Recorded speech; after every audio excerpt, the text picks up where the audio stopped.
Hi everybody, Russ and my Hammers 11. Hope you're safe and well. If you're new channel, please consider subscribing and hitting the bell icon so you're made aware anytime we put new content on. As always, I'd like to thank our lovely channel sponsors, Untuck It. Check them out in the description below. Today's guest, he's got no snow, but we don't care. It's John Kearns. Hi John, how are you? Hello Russ, how you keeping? All right?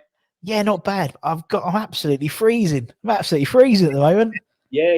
We're just saying there before we come on. Yeah, like no snow over here so far, but very, very cold, and it's to get colder. And I believe the snow is coming in Thursday, seemingly according to our local weatherman here. So The beast from the east is coming over to Ireland. yeah, it's Whereabouts are you? Whereabouts are you in a Ireland? place called Carlow, Russ. It's about an hour southwest,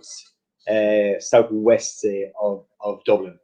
So I'm an hour from the airport, say, as I always put it. Nice and convenient. Yeah. Big fan of Dublin Airport. I love Dublin Airport.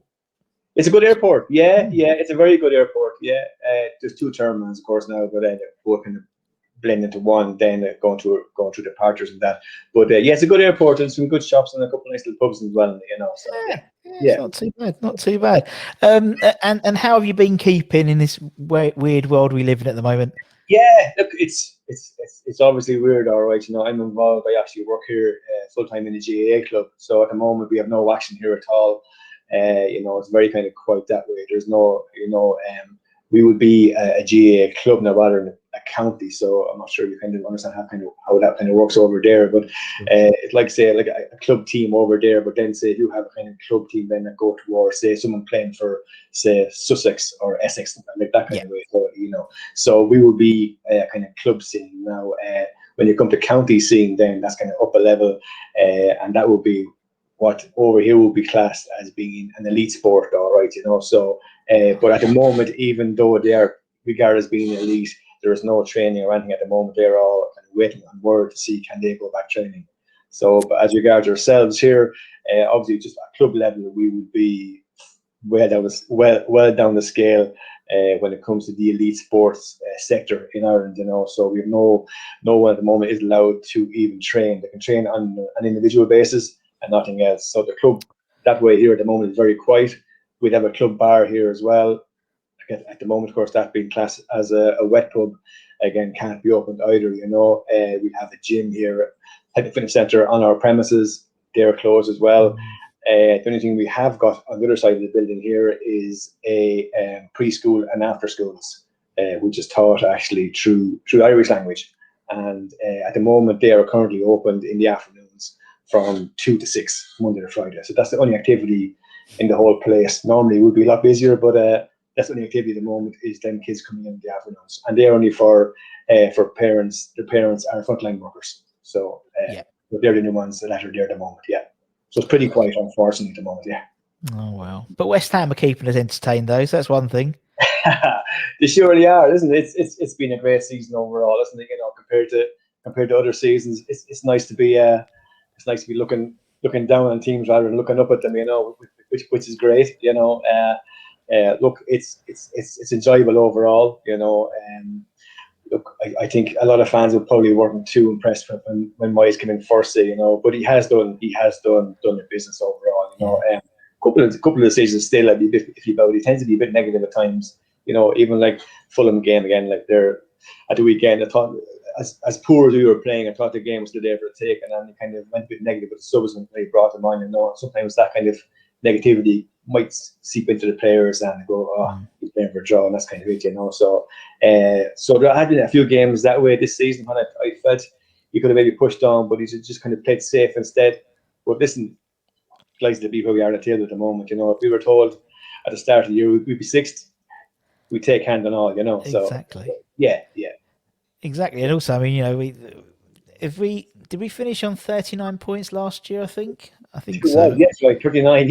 Yeah. So that's it, done. Yeah. It's like as everybody says, we're only so many points off Champions League. Yes, we just say, we're just so many points from safety. The famous 40 mark. So. That's just I suppose the West Ham way for a long time now. Just get to the 40 points. We're hopefully now we're seeing something new, and hopefully we can build on again for the next few seasons going forward. Yeah, that's the thing. I mean, as you said, that's the next thing, isn't it? It's this season's been fantastic, but it's then what we do next season and the That's it. season afterwards. You know, too often we have a good season and then we Oh, have 3 or 4 really rubbish ones. So yeah, that's right. That's right. I mean, having a good season. What was the last one? The last year in the Berlin, I suppose. You know, yeah, was the last good season we had.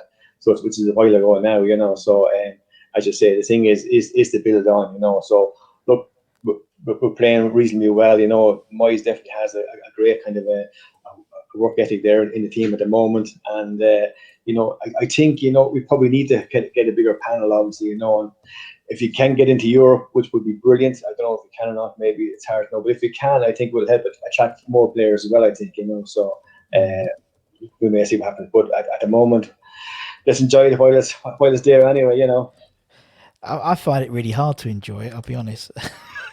what I'm I've had saying. so many years of it drummed into me. You know, it's like when we're, you know, like the transfer window that's just gone, and everyone was like, "Oh, we didn't sign anyone." And it's like it's not like previous years where you have to sign someone who's going to keep us up. You know, Yes, it's signing someone who's going to improve the squad going into the second half. It's bizarre, and as you said, looking up instead of down. And you know, when like the Liverpool result came in, you go, "Oh, that's good for us." What? It's like, yeah. what's happened to this club?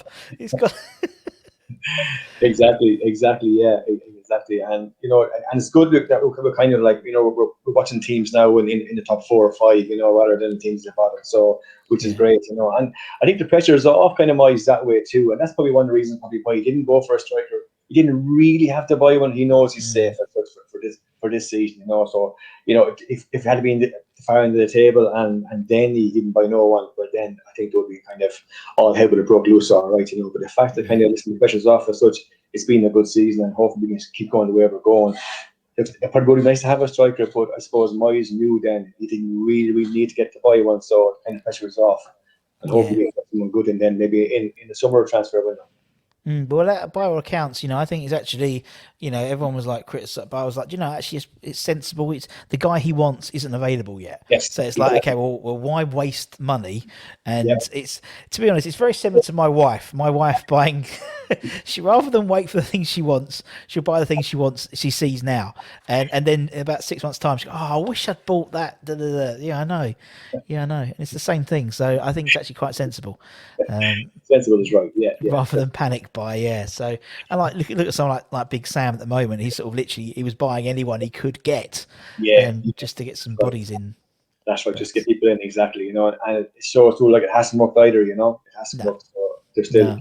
kind of they're still struggling, and Roots are pretty much to be in the bottom 3, you know. So look, I think I was never a fan of Fat Sam anyway, to tell the truth, you know. I just didn't like his attitude at all when he was there. I thought he was a bit obnoxious and arrogant, you know. And I remember that game. I think we played Hull at home, and I think we won the game, but the fans still booed him. But the football was so bad. He just kind of this cock and ear to the crowd. That really kind of finished me off with him, you know. Yeah. So I was glad actually when he was gone in the end, you know. Didn't like him at Yeah. all. It was horrible having to beat them, wasn't it? The other day, I didn't. Oh, I didn't feel a slight bit of sympathy at all, which was fantastic. No, Uh, never seen it when it comes to Sanders. No, never seen it. no, It's exactly. it's amazing. His football was just so bad. I remember going over to a game. Again, actually, it was actually another Hull game we went over to, and it was one of them games where it's the kids for a quid. Yeah. So I brought over two of my sons. I have two boys in the car. I brought over my two sons at the time to the game. We won the game 3-0, but it was one of the most useless displays of football we played. You know, I think actually 0-0 at half time. Even though we won 3-0, I still left heading to the airport, kind of going, oh God, that football is just so bad, you know. So that kind of says it all. When you win a game 3-0, you're still Yeah. disappointed with football. It really says it all, you know. So I was glad when he went actually in the end. Thank Yeah. God, you know, so, yeah. Well, he did the job, didn't he? I think he did a job. He But took that's what us he up. does, I suppose. That's what he does, and that's what he always says. You know, this claim I've never been relegated from the Premier League. Blah, blah, blah. He hasn't, but nearly every team he's been with, they're just scraping relegation. You know, they're really Yeah. just barely above it every year. And you know, listen, if that's okay if you want to stay up maybe for a year or two, but I mean, if you want to try and progress at all, he definitely isn't the man for No. like for that. You know, he's not the No. man. He's a stopgap, isn't he? He's a Yes, stopgap manager. exactly. That's it. That's pretty That's much what it. he Yeah, is. yeah. And Yeah, and West. Yeah, I mean, yeah, he did the job, Big Sam. I Yeah, always, part of me did like him a little bit because it was like, I like bastards. You know, I like people who are like wind up merchants, and it's good when yeah, he's in yeah, your team, but not when on the other team. And so, yeah. You you know, remember but there was a game there. Who was? You remember one of the guys there from Swansea was yeah, Chico. yeah, yeah. Out there on the sideline, he kind of looked for a foul. And Fat Sam was it just he just literally laughed in his face. You know Yeah, that was actually one of the good moments. I yeah, enjoyed it with Sam. All right, you know. Yeah, yeah, yeah, he did it. Yeah, yeah. I know what you mean. So, John, the first question I usually ask, 10 minutes in, not too bad to Yeah. me today, is we see the training top, but we hear the accent. So, Yeah. why West Ham? Why West Ham? It's actually a very, very simple story, but with a kind of a funny twist at the end on it, Russ. Obviously, FA Cup final in '75, I would have been with seven, so it would have been the first game I would have probably watched properly. Mm. And you know yourself, like back in the day, of course, the FA Cup final was always a huge event. You know, I mean, it was on. You remember, like BBC would have in the morning in the team hotels, you know, and Yeah, then get on the bus going to the game, you know, and then it was an all day job, you know. This might start at 9, 10 o'clock in the morning, and it wasn't over till the final was over, like you know. So it was a huge event back then. It's obviously not as big now as it was then, you know, but back in the day, of course, that was a huge event. So 75 would be the first cup final I would have probably watched properly, being just being 7 years of age, and obviously West Ham and Fulham, and I actually liked the jerseys. yeah, And now, but this is the funny twist, Russ. The fact was, in them days, my television was black and white, yeah, and I still like the jersey because it was all kind of two tone. It was a light and a dark, or sorry, a dark and light color sleeve.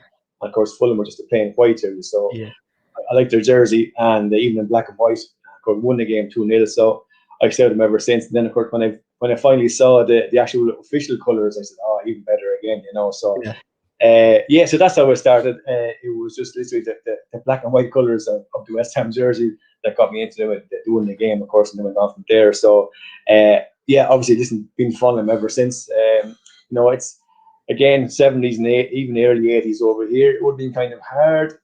It would be hard to support a team that wasn't one of the big guns. You know, Yeah. I mean, over here in Ireland back in the 70s, I mean, if you go to any big store. I mean, there wouldn't be that many even sports shops, but big stores say would have a kind of sports department. But all you'd Yeah. ever get really at them days would have been Liverpool, say United, probably Arsenal and Leeds. Mm. That would be it. It probably would have been big Irish connections, I suppose, going back in them days. But that would be it. I mean, you definitely would not get any other team, West Ham especially not, you know.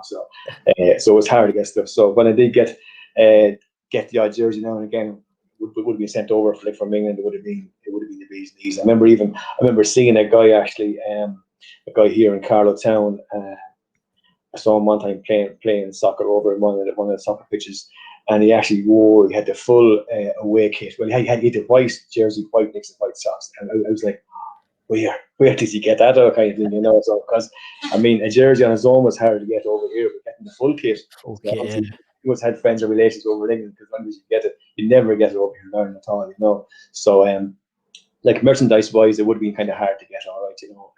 Sure. Obviously these days it's a lot easier. You would get a lot of West Ham stuff over here, obviously online as well. But you will nowadays you will go to sports shops around and you will see some West Ham jerseys down around, Of which is course. good. Yeah.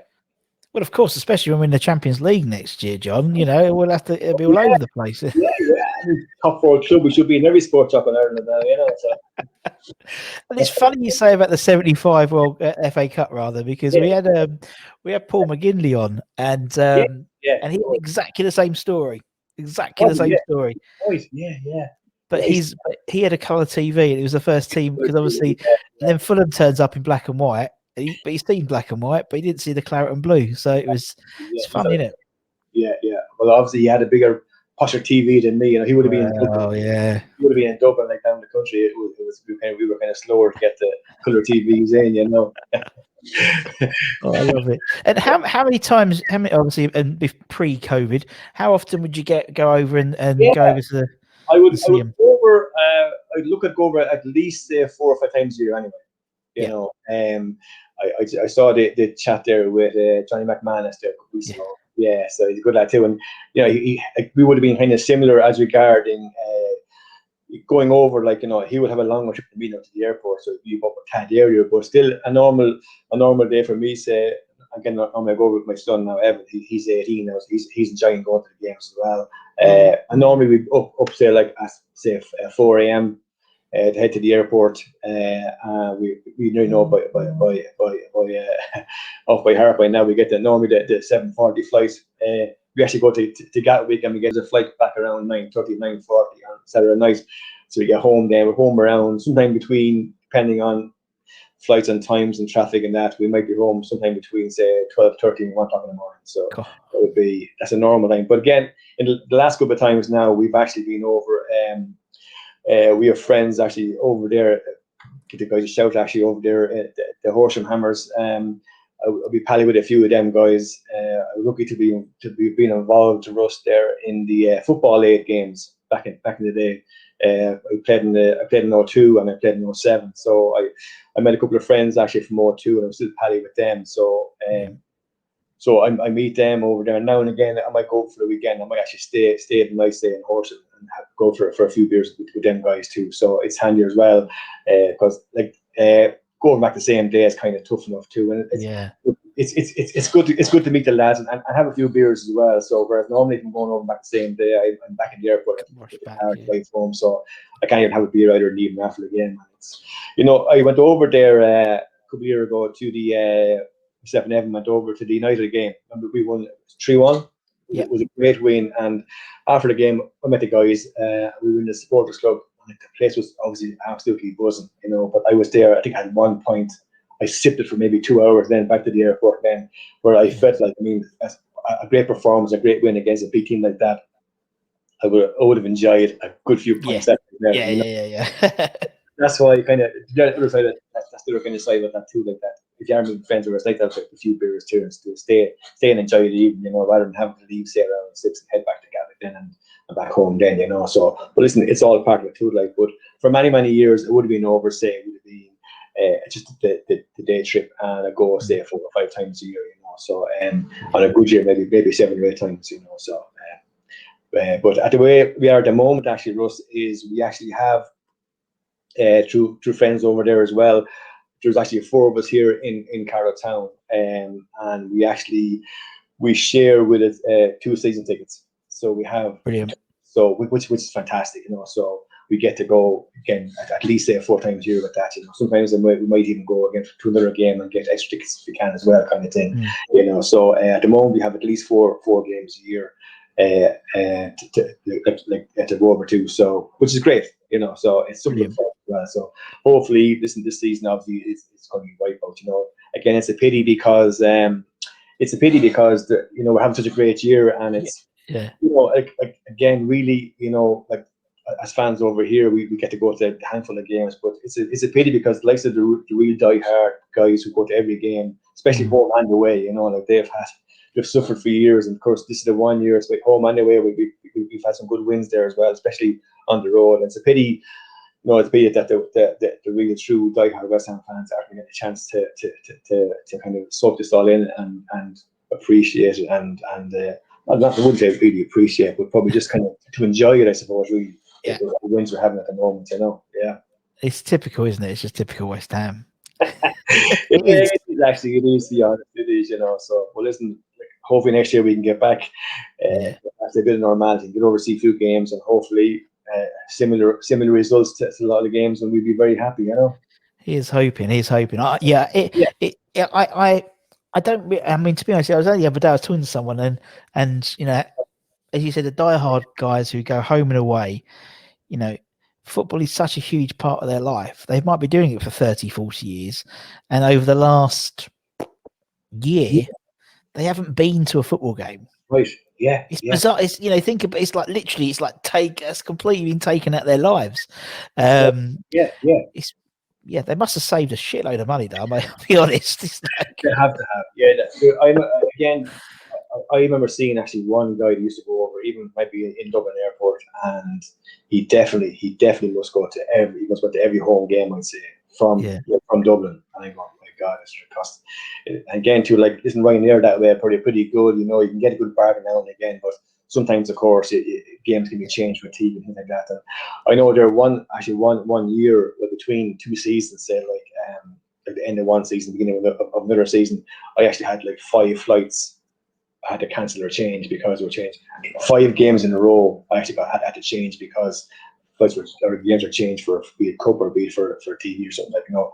But the other side of the coin then, of course, is that normally if you fare going there, you do get a bargain. You might get a flight there for 30 or 40 quid, or even less sometimes. So I mean, you don't mind kind of gambling on it, and you know, kind of gambling on it and hoping then that that the game isn't changed, you know. But I've actually a good story too, just regarding the prices of flights and that. When I was over with another friend of mine, Noel Mead. Noel actually lives now in Dublin, but he's from Carlow originally. Another diehard Hammers fan, of course. But we went over to the playoffs, 2004, I think it was. We played Ipswich. We went to the home game, and of course it was 2-2. Of course, and then we weren't too kind of confident of the away leg then. But of course, we went 1-up, of course, and I was on the keyboard for the computer ready to with Ryanair, of course, and. So I gave Noel a ring. And Noel says, "Are you ready to go now? If you get another goal?" I said, "Yes." And I said, "Bang!" Second goal went in onto the keyboard. We got flights to Cardiff back at the time. I think it was 60 quid for the flight. And by the time the game actually ended the full time, there were 120 quid each. By the following morning, I just checked the game back. There were 180 quid. So they tripled since. I actually booked it. So. Unfortunately, we lost the playoff final, but we still had a very good weekend in Cardiff anyway. Exactly, yeah. And you saved yourself 120 quid if you It's probably spent on beer anyway. Saying exactly, Mister. You got one over O'Leary, didn't you? That time, yeah. They're very seldom there. I'm telling you, you know. But yeah, it's good overall. I know there's Ryanair, everyone is slates and that, but especially going over and back on the same day to a game, you know, you've no luggage, no hassle, just. No, exactly. Yeah, that's what I mean. You're. You know. And like this is the saying, no fizz, no truth. That's fine. If you're going to a game, it's a bargain, you know. So which is fine. Exactly. It always when I used to do a lot of work in Dublin. So obviously I used to fly from South. It was Southend at the time, and the one thing I used to laugh at is every time you got on the flight on the way there, it was always 10 minutes shorter than it should have been.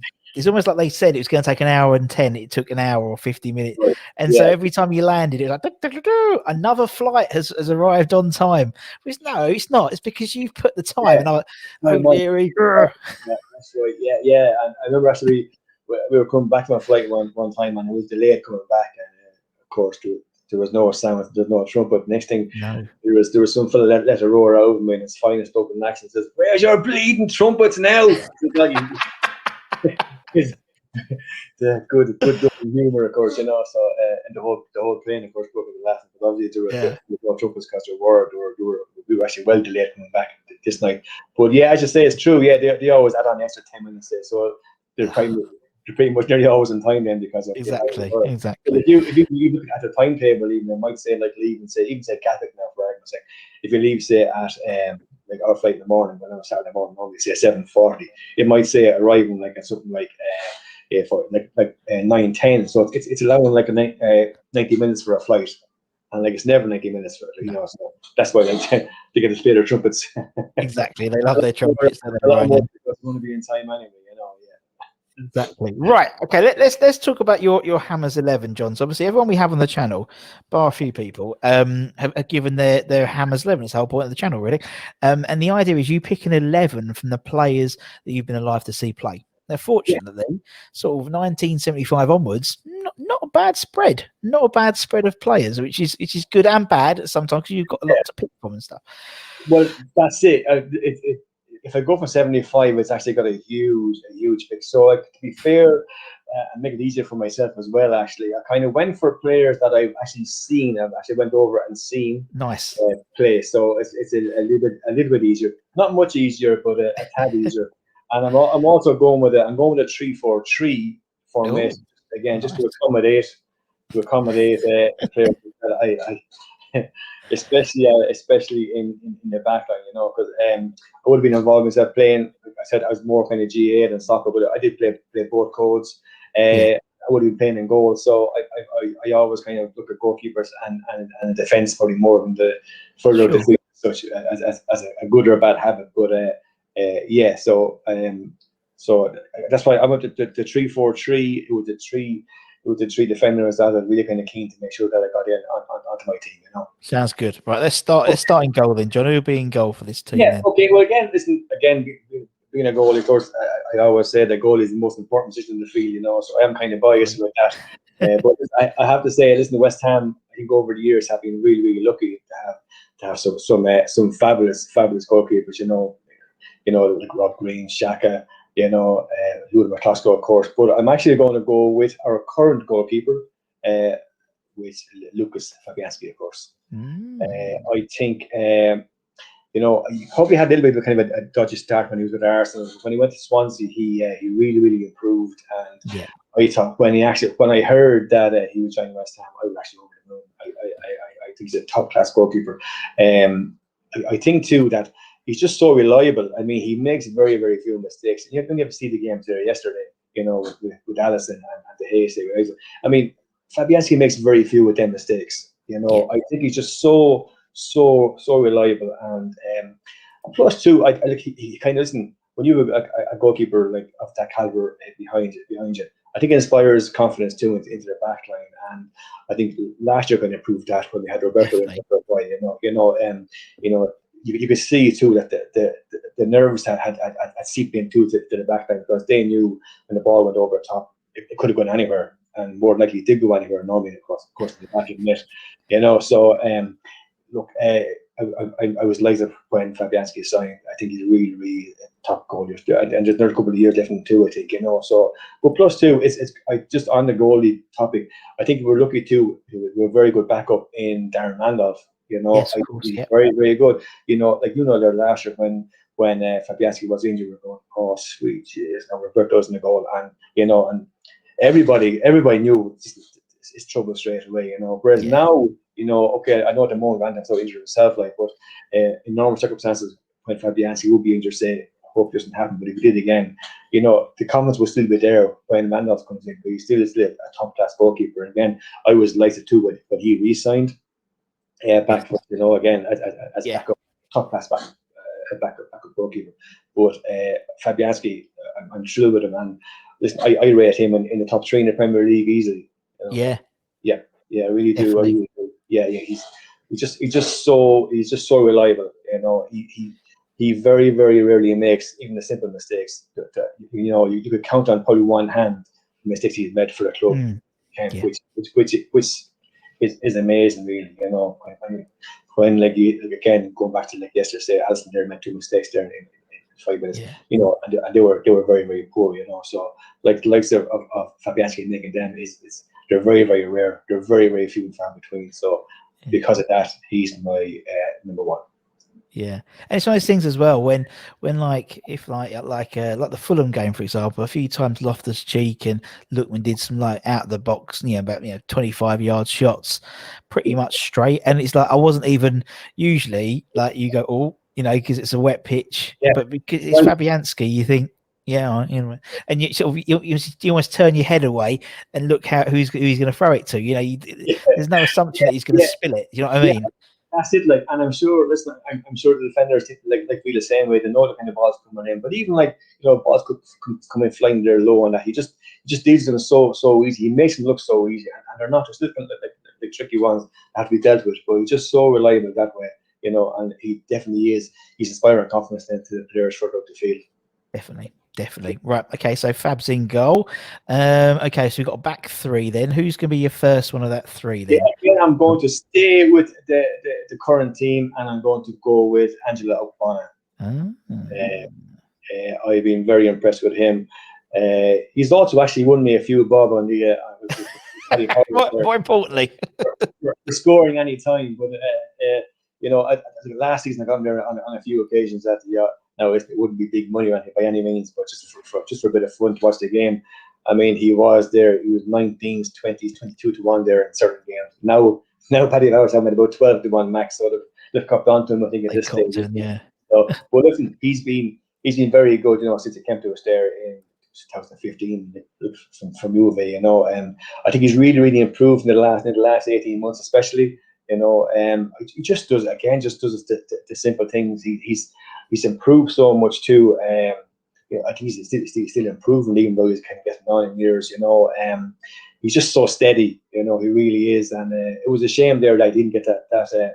He might have captured last year for Italy. He got a call up, of course, but of course the game was called off. It's a pity for him personally. It would have been nice, But he's been so solid, and I think at the moment this year too, with himself and Dawson, they're making a very, very good partner there in the central defence. Dawson's been a great surprise too for us. Again, I'm sure people were worried when they said, "Oh God, that kind of I would say a Watford sub coming in," kind of. But he has really, really done so well since he came in. And they have really paired up very, very well. But I'm a big fan of O'Connor. I think he's really, really good, and he's a big man. Again, it could have been actually that. I think that it might have been that United game I got a couple of years ago when they were 3-1. I think he was sub that time, and I remember just looking over at him on the sideline, and he was literally head and shoulders above the rest of the guys going up. How kind of big he is, So he's a big, big man.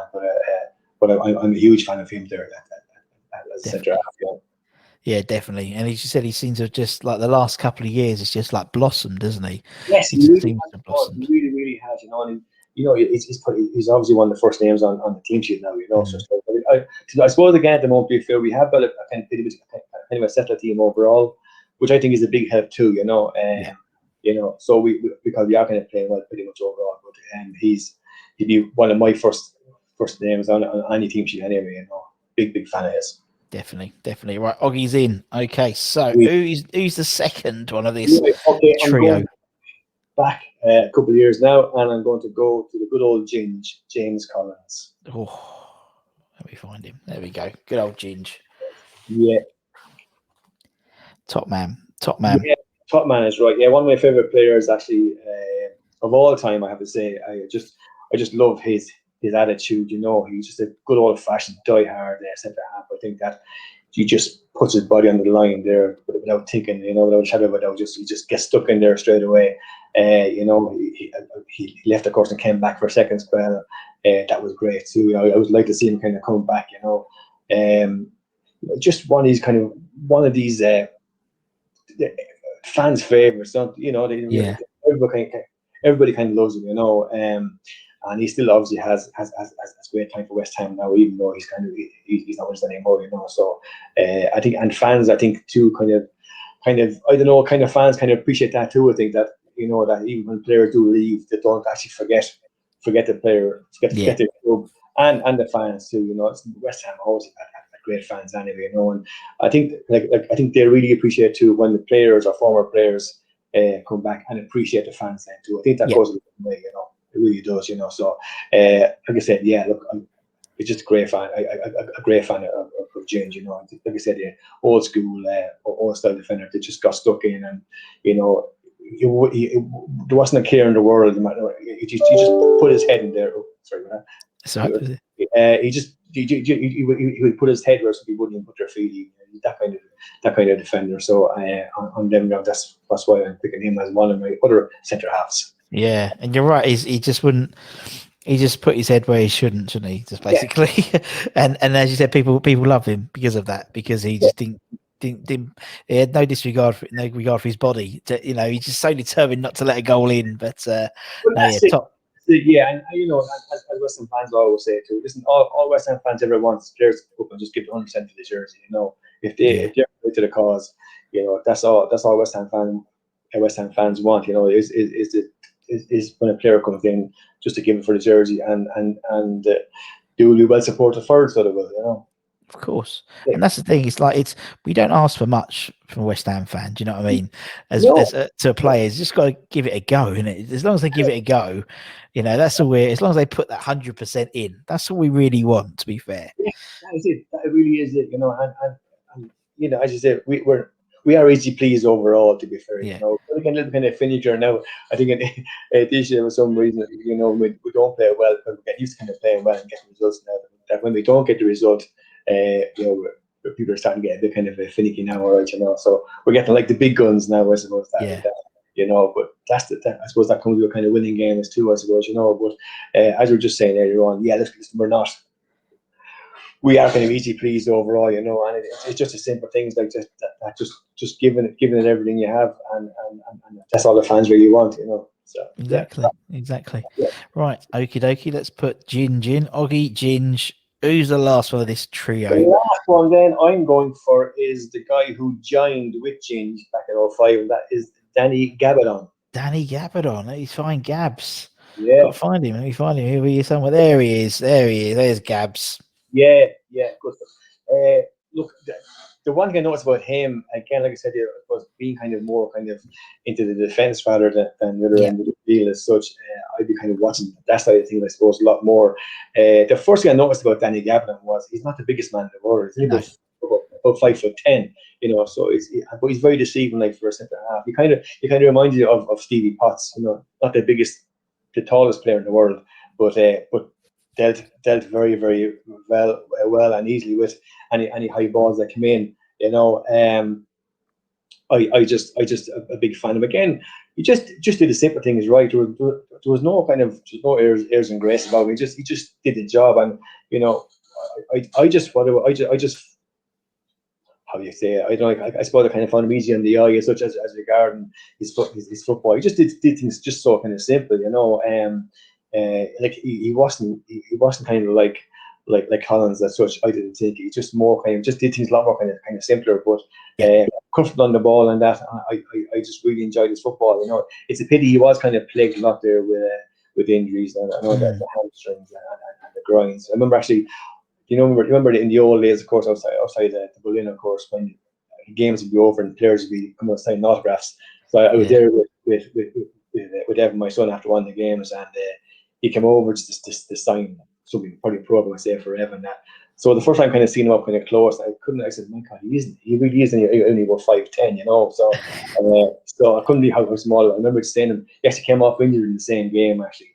And I was just saying, so the hamstring, and he goes, hamstring again. He says, he's just signed a program. He's kind of walked off then, but just seeing him up kind of close, and just seeing that he wasn't the biggest man in the world, like, first centre half, but he like I said, he was just so deceiving. He just kind of coped so well with it, you wouldn't think he was again, 5'10" isn't hugely small, I suppose, but I mean, compared to these days, it would be all right, so, but he just kind of coped very, very well.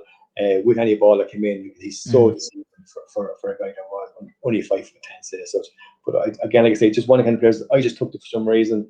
I just really enjoyed watching him play, but it was all for that game, Yeah, definitely. And as you said, that when they both came in, they sort of established themselves in that central position, didn't they? That central defender position. It was them two and Anton, really. The three of them were the. Yeah. I think Upson might come in. I think maybe towards the end of the year, I think, but it would have been them three pretty much for a long time, So, and of course he got actually West Player of the Year as well. Actually, the year actually joined us in 05. He kind of got him in his prime, I think, from Cardiff, I think it was, Definitely. So, yeah. Good to watch. Cool. All right, there's your back three. There's your goalie. Let's go to your four in midfield then, John. Who you going to start with?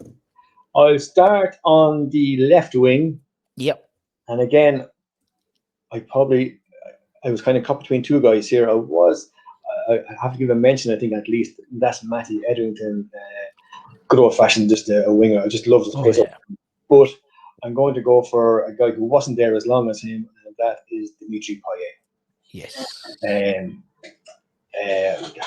have to bring him in simply because I just thought he was just an amazing player on the ball. His skills were, he was gifted. Again, of course, you have to mention, of course, his free kicks. And it was great because if you had a free 30 yards from the goal, you still were kind of pretty optimistic of it. Exactly. So, and again, of course, it was always nice to get the goals, especially against the big guns. Again, going back to living over here in Ireland, of course, as I said earlier on, most of you have your Liverpools and Man U's, of course, they're everywhere here. At least if you're in London, say, such, you only have your Arsenal, say, your Spurs, Chelsea. But over here, it's if you have 100 people in a pub watching a game, the chances are there could be 45 United, 45 Liverpool, and 10 from the rest of the combined. So the time we scored a cracker in the cup against United in Old Trafford, I was actually in the bar here in the club watching the game, and it was absolutely full of United supporters. So it made the goal even more enjoyable as such. And after screen where he scored some cracking goals, especially from free kicks. The one against Palace, and then of course was an amazing goal too. So definitely. But he was just to at that level of skill, it really is actually on another level, really, pretty much. I just enjoyed him playing, and just the excitement he brought, like I said, especially when there was a free kick like that, or being so near to a goal. You kind of you really expected, or really you knew then that your chances of goal were way up there. So which is, and that's great too. And like, you need players like that. You need players that when you have a free kick, the chances are, it's not okay. Let's see what happens here, and that kind of thing. Let's hope for the best. Whereas we have players now, even at the moment, say like you have Creswell there as well, say with left foot. He's just, again, there's a good chance he might get a goal too. So we'll go back to Pyatt again there. Listen, Pyatt again, his skill was amazing. He's just so good on the ball, and he was a joy to watch. Yeah. That's exactly it. He was a joy to watch, wasn't he? And as you said about free kicks, didn't really think about it. But actually now, as you said, the way the team's set up, obviously not necessarily, a shot on target, so to speak. But if we get a free kick or a corner, how many goals? I think we're the top team in the Premier League in terms of set play goals or something ridiculous like that. Yeah. And it's amazing then, because you have then, of course, if you do take a short corner, you can feel the whole kind of place going, oh, jeez. It's like a burst in a balloon kind of thing at the moment. And that's the thing, see, because we are so good at the set pieces. You have especially likes of Bonner there, Dawson, but at the moment, and of course like Suchek coming in there from a ball being coming in. It's great. Like, we are strong there. So listen, you play to your strengths, like, and that's it. And when you are playing a short ball, you go, oh my God, why are you doing this when we are so strong in the air at the moment, and especially from corners and set pieces? So you capitalise on them. But as you're saying, like, again, go back to them set pieces and like the free kicks. It's great to have the excitement of knowing you have a good chance of scoring when you get close again, and that's so close to goal. And that would have been the case, especially with when Pyatt was there. Definitely. Yeah, I totally agree. Right, okay, we'll put Dimi Pyatt in. Who's going to be next, John? Who's going to be your next one? I'm going to go over to the far side then, and I'm going back in time a bit. A player I wouldn't have seen that many times, really, but would have been Trevor Sinclair. Oh, love the man. Yeah. Again, another great player to watch. Again, up and down the wings. I know he actually played on both wings for the Hammers. But I just love the way he just went up and down the wing. He got some good goals as well in his time playing with us, as with other players as well, of course. But got some great goals for us. Also, of course, as well. Look, he's still kind of a big kind of West Ham man too. He's still kind of come, especially on Twitter, and that he's always has time for West Ham still too, which is great. And again, as I mentioned earlier on, that kind of goes down well too with fans, that he still has the time and love for West Ham, because he wasn't here actually for over, I think it was 4 or 5 years. I think it was. He joined City in 2003, I think, when we got relegated. But I do just a joy to watch, and everybody, of course, remembers the famous Canio goal, but of course it was his pass that kind of made it. I think it was an absolutely amazing ball across him on the far side. So again, look, I just had pleasure watching him. Again, a guy who kind of, like I said, he's just old school kind of winger, up and down there the whole time, and he had a pace as well. Of course, he had a pace that would bring excitement to me anyway, especially watching the games. That he would get down the wings there and get the balls in for hopefully other guys to score the goals anyway. But he was just, for me anyway, I really enjoyed just watching him play back in the day as well. Yeah, he was a great player. He was great, as you said, just an old school winger. And that's what you want. And that's something I think that I was talking to Matt Jarvis randomly the other day, and we were talking about the sort of that sort of facet of the game is, you don't see it anymore now. Sort of traditional wing. You know, we call them old wingers, and actually, no, Yes. that's the job of a winger. You know, to stay on the wing and to run it Yeah. down the wing and Yeah. cross it in. You know, it can be such a simple game. That is it, yeah. And as you said, like the old wingers, of course, would have been probably a right footer on the right wing and left footer on the left wing. You Yeah, get down the byline and get in, Whereas nowadays it's nearly the norm to have kind of a right footer on the left wing to cut back in, of course, So it's changed a bit. Whereas, yeah, I would love the old style wingers, such as get down to the byline and get the ball across, So when I played a bit myself back in the day, of course, now, but we played. You'd have say like your kind of club and your kind of county, and you go up to a kind of a province level.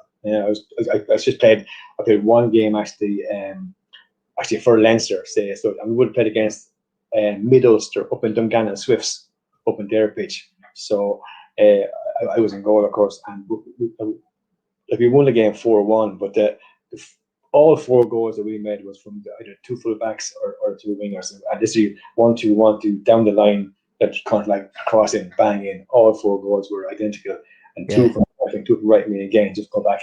Again, that would be back in the day. It would be probably like early 90s and that, So I mean, again, talking about old style wingers and such, and I was probably the way football was played back in my time. That's probably why I enjoyed the likes of Sinclair and that too, So definitely. Right. Okay. Tricky Trevor is in. Who's your first central midfielder then, John? I was caught here between 2 similar guys, I suppose, Mark Noble and Scotty Parker.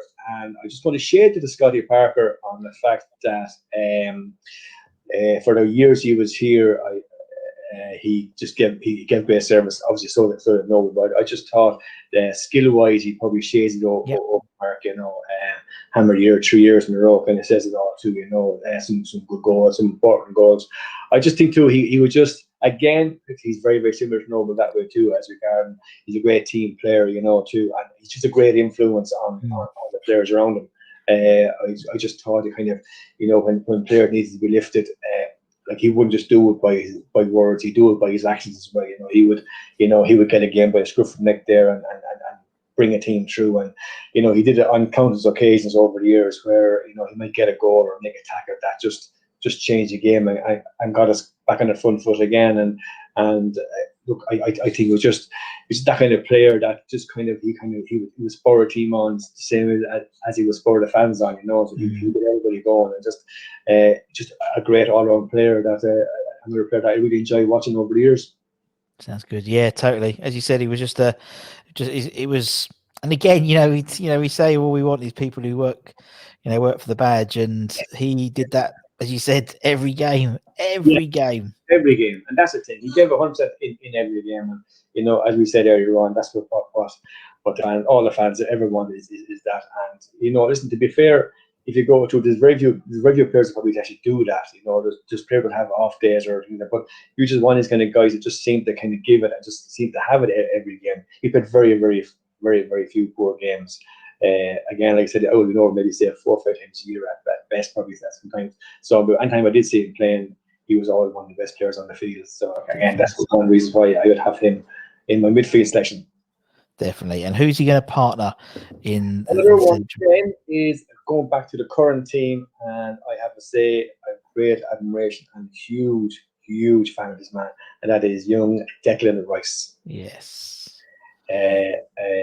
Look, a player I've been lucky to have seen playing since he started playing with the first team, and I mean, for a guy who made his debut at 18, he's a phenomenal player. He plays way beyond his years, beyond his years, and look, it's a shame Ireland didn't get him. Listen, look, there's lots of kind of mixed views on that. To be honest, listen, he played 3 games for Ireland.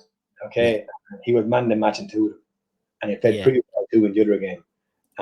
And for some reason, between Martin O'Neill and Roy Keane, they left him on the bench.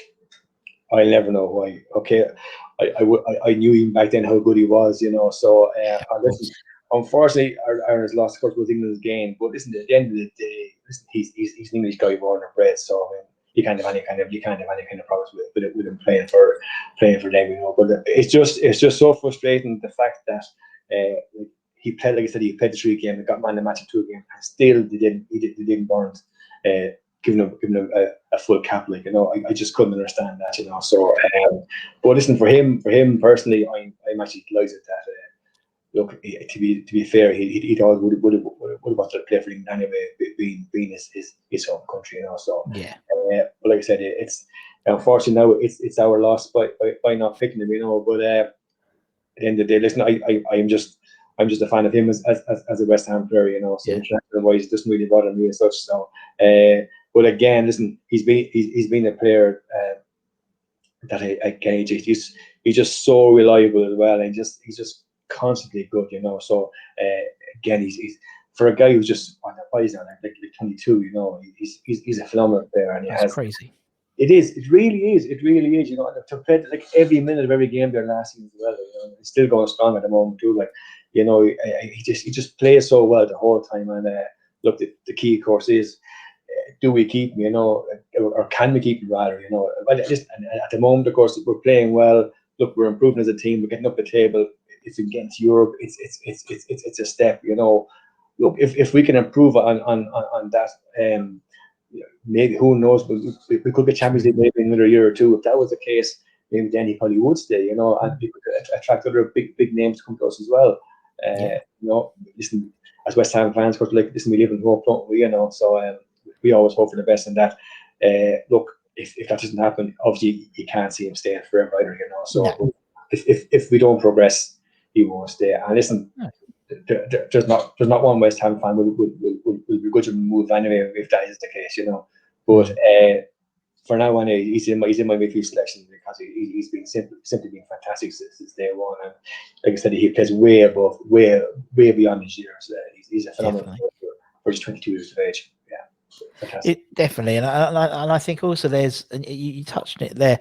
I think Declan Rice, as well as it's important to keep him for West Ham's sake, but also in terms of the development of the team, and he is, as you said, first team for England, and they all get talking, and the Jesse Lingard thing's a great example. I think Jesse, like, one of the things. Oh yeah, I know Declan. We know each other quite well already.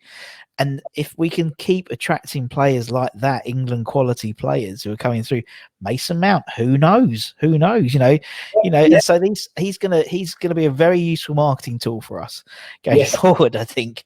And as you said, 22, and when Noble's not playing, there's no one's gone, oh, he's a bit young to be captain. No. He's captain. He's the captain.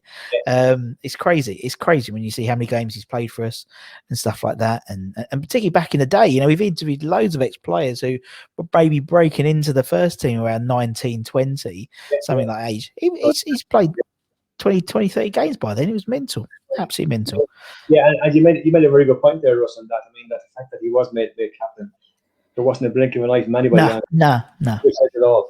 We just said, so yeah, and no one has a problem with him being captain, even at 22. So it does say it all. That's how good of a player he is, and obviously he's having a huge influence on the players around him already as well at that age, which is phenomenal. Absolutely phenomenal. Exactly. Right. Okay. So that's your 4. That's your back 3. You've got back 3, then your back 3, then your 4 in midfield. Right. 3 up front. Then John, who's your first one? Then I'm going again with a player I only saw a few times as well, but that would have been Paolo Di Canio. Oh yeah. You only need to see him once. Yeah, he's fantastic. Again, a special player, really, wasn't he? So again, Harry, of course, took a chance on a bit of a gamble. I'm sure people were saying, "What in the name of Christ?"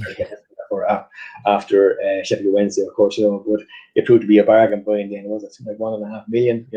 For a guy who, again, is a typical Italian player, passionate out, and look, he was just an amazing player again. He had so many tricks and but it was their passion really was the team that kind of got for me. So he wanted to do everything. He wanted to take everything. It could be a good or a bad thing, but look.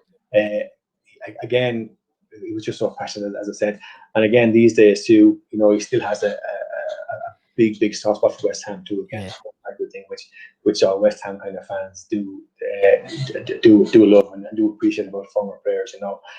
So again, got some great goals in his time as well. Of course, Wimbledon, of course, it was always that one. I remember just the famous one with against Chelsea, where you kind of the chest onto the knee and then the volley. Yeah, I probably did. That was the one that stuck in my mind about him, too. And then, of course, he had the famous award for the fair play there up in Goodson Park with Everton. It was, I think, Paul Gerrard. Everton goalie got injured, and he caught the ball, of course, instead of. No, it wasn't. I remember hearing the reports at the time. Oh, he missed a sitter, and it wasn't a pure open goal. But I'm sure West Ham fans go, "Geez, when he just buried the ball in the back of the net." But yeah, exactly. That's just typical kind of Paulo again, So, but like I said, it was a skill he had and the passion he had for West Ham at the time. Here is the reason why I have him in my forward three. Yeah, exactly. And as you said, even you talking about him, just makes you smile. He's one of those players. He just makes you smile, and I love that. I love that. Yeah, again, you're so right, and you can't put smile anything you think of the camera, because there's so many kind of there's great memories of him, of course. But I just love this whole thing, always the finger always kind of going. Yeah. But again, it's going back into the passion that he showed, like for the jersey. Again, which, as we're saying all along, that the West Ham fans always appreciate. Yeah, definitely. Yeah. Right. Okay, Paulo's in. Who's going to be next to that front three then, John? Next player that I'm going for us is a player, unfortunately, that I definitely only saw a couple of times, but that would have been made from injury in the end. It was Dean Ashton. Yeah, Dino. Yeah, I really, really enjoyed seeing him play. Again, like an old style, of course, centre forward. Again, I suppose probably one of the reasons like a big guy up front, but a guy who was so skillful for a guy of his size and that, So a huge shame that he had to finish up he was 26 when he retired, So obviously way too young. And again, like unfortunate circumstances, being cut through injury like that too, and the way it happened, that too was. A bit of a sickener, obviously, for West Ham fans too, because he was only coming to his prime really at the time, and it was a shame because really he never really reached the heights that he probably could have reached. Maybe he might have gone on to bigger and better things with other clubs, but we never know either. But while he was at West Ham, he gave the fans immense pleasure over the years, the couple of years that he was there. Definitely, and you said he was the, in my short time as a West Ham fan. He's probably the most complete striker I think we have ever had. Yeah, because he could do it all. He could do it all as a player. I think so. Yeah, I agree with you. He was so good. He was so good. Quick feet for a big guy too. He was great here as well, and he was agile. He got his over kicks there. He scored a goal against Old Trafford. And look, he could do it all as you were saying. So look, a great player. It's a huge shame that his career was cut so short. So soon from injury, it's a pity. It's a pity, but he was a great player, and I again, like I said, he come over the games. He would have been one of the players that I really kind of look forward to seeing play when I come over. So that's why he's in there. Okay, so we got Di Canio, we got Dino. One more spot. Who's going to be? Again, so many players you can kind of pick. The last player I'm going for again is to do with the passion for the club more than anything else. I could have gone with Tevez, of course. It was another option there. I have to give Frank McAvenny. I have to give a mention that he wouldn't. Again, I hadn't seen him playing, but I actually played with him for the Football Aid game back at the time, and he was just a character, So and thoroughly enjoyed the day of playing the game actually at the Bullion at the time. But the player I'm going for anyway is Carlton Cole. Carlton Cole. Yeah. Always believes in his soul. There he is. Yeah, good old Carlton. Look, listen, again, a player that gave everything for the club, and still to this day, of course, is a massive. And again, I keep going back to the same thing again about players or former players that still have a passion for the club. They had it when they were here, and still have it now. And again, it's kind of fans that we are, I suppose, that we kind of. We appreciate that as well. The players went on that they don't forget the club or the fans, and I think that's really kind of appreciate that. And that's one of the reasons too why I went for him. That he was one of the players that that again. Look, he probably wouldn't have been in the same class as Dean Ashton like that, but he was still a player that but still a player that he gave it everything. And I think the real picture there was, remember the time that I'm not sure whether he came back or just took cutting the wages so he could stay with us. When he got relegated, he took cutting the wages. I mean, like, that's a huge thing for me. You know, I think that's going to do that, like for the club, for any club, but obviously for our club at the time. But that was really, really a strong testament to what kind of club man he was, you know, and still is, of course.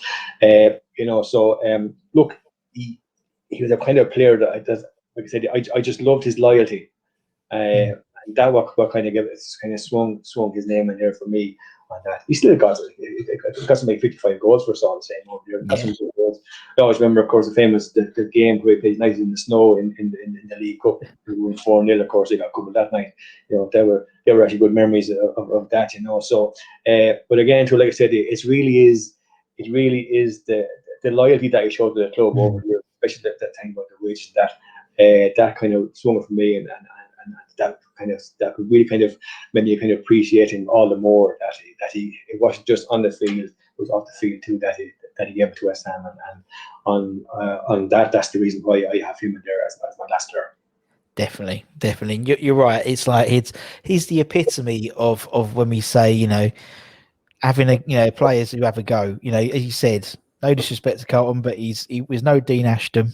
Yeah. He was no Di Canio, but he's got a special place in people because he was a trier. God loves a trier. Exactly. And that's what West Ham fan wants. Is exactly.